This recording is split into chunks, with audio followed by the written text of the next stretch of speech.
Pastor Rick Warren gave thanks for the support he and his wife Kay have received following the suicide of their 27-year-old son. Warren tweeted to his nearly 1 million followers, "Kay and I are overwhelmed by your love, prayers, and kind words. You are all encouraging our broken hearts." Matthew Warren took his life at his Mission Viejo home in what his family says was a momentary wave of despair. In a heartbreaking memo to his 20,000-member Saddleback Church, the author of the best-selling Purpose-Driven Life said his son ended his life after a lifelong battle with mental illness. Church members remember Matthew as a kind and gentle soul. He was a sweet, talented, creative, brilliant young man. Still, Warren said his son fought a lonely battle with depression. But only those closest knew that he struggled from birth with mental illness, dark holes of depression, and even suicidal thoughts.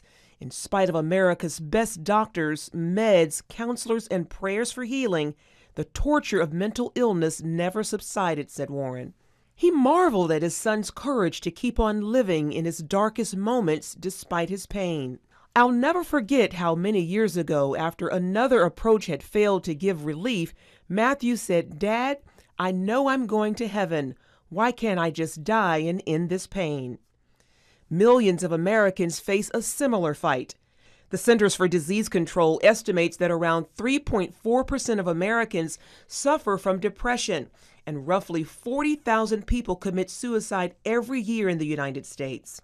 Meanwhile, Pastor Warren is asking for prayers and support for him and his family, a role reversal for the man who has led so many others through dark times. Evangelist and Pastor Greg Laurie, whose son was killed in a car accident in 2008, offered his support to the family. "At times like these, there really are no words, but there is the Word. There is no manual, but there is Emmanuel. God is with us. I know the Lord will be there for all of the Warren family and Saddleback Church as they grieve together. Looking forward to that day when God will restore all things." Charlene Israel, CBN News.